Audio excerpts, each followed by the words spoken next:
And proponents of the ERA have been working for decades now to get it ratified. One of those advocates, the president of the ERA Coalition, Carol Jenkins, joins me now. Carol, welcome. Thanks for being here. We just heard from Devin some of the major legal hurdles still ahead for the ERA. Why do you think now is the right time to take them on? Well, I think we've been working on this for 100 years, and the question that we continue to ask at the ERA Coalition is, what is it about America that does not want an amendment that says you cannot discriminate based on sex? It's an extraordinary repeat of Alice Paul trying to get the vote for women, and now we have this century-long fight in America for equality based on sex that was not included in our United States Constitution. If we're looking for the root of sexism and racism in our country, we have to look straight at the Constitution. That's where it lies. That's the root of it.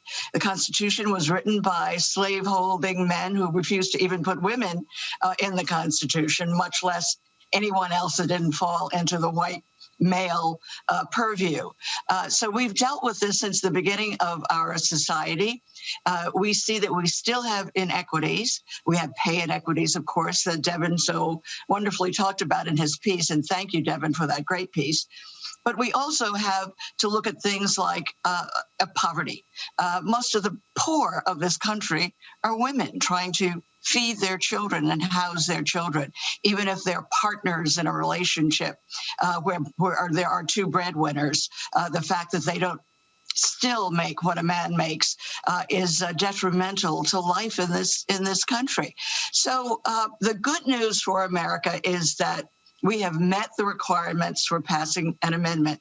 The only thing stipulated in Article 5 of the Constitution is passage by Congress. That happened in 1972, and ratification by 38 states. It took us a while, but that happened last year on January 27th. Of 2020. So we're actually in the midst of the clock ticking.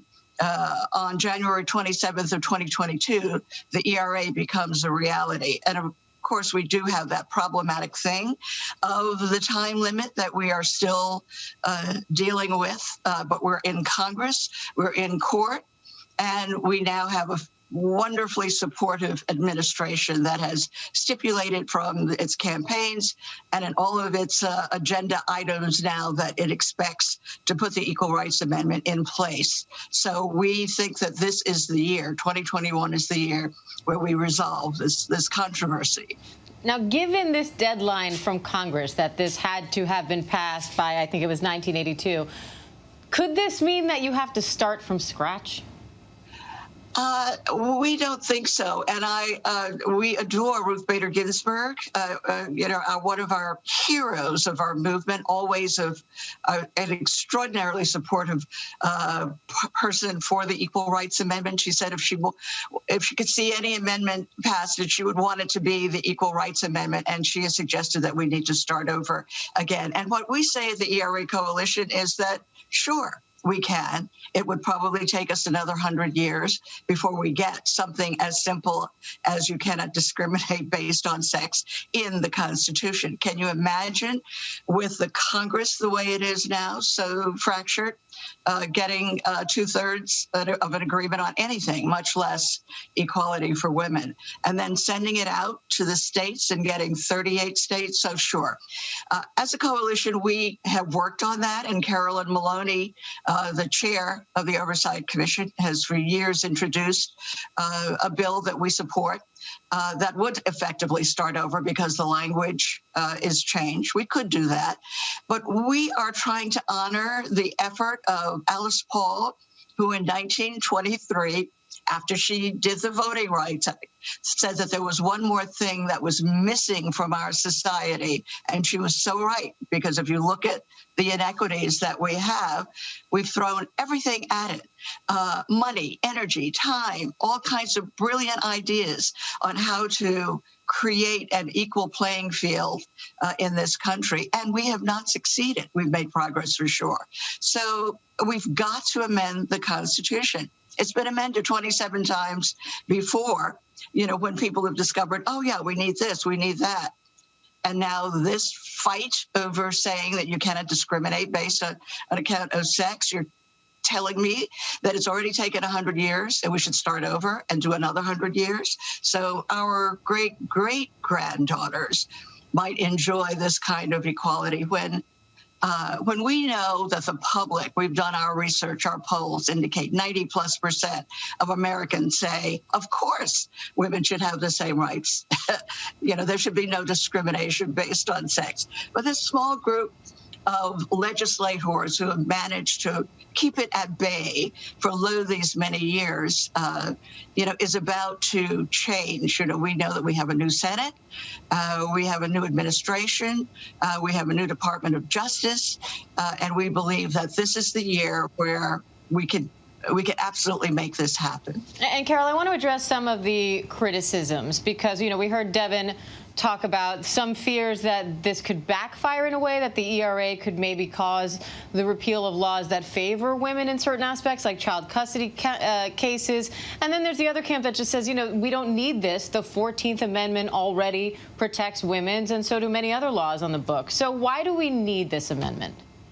Well, we need it because there is no basic fundamental constitutional statement about the equality of the sexes. And I might add that this also includes LGBTQ. Based on the recent Supreme Court decision, we're talking about sex. The language of the amendment talks about sex. It doesn't say let's put women in the Constitution.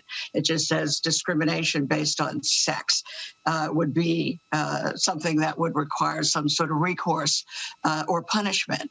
I think if we look around, the explanation that we already have laws on the books that take care of this, well, I want to know, why are we still in the same situation that we've been in for many years, where there is rampant pay equity, rampant pregnancy discrimination, rampant violence against women without proper recourse? Tell me what's holding that up. And as far as we are concerned, it is that there is no fundamental constitutional rights provisions for there to be recourse and punishment for violating the rights based on sex. So I think a lot of the things that we talk about could be fixed by the ERA because the three parts of this are: number one, there should be no discrimination based on sex. Number two, there should be a 2-year waiting period before it goes into effect,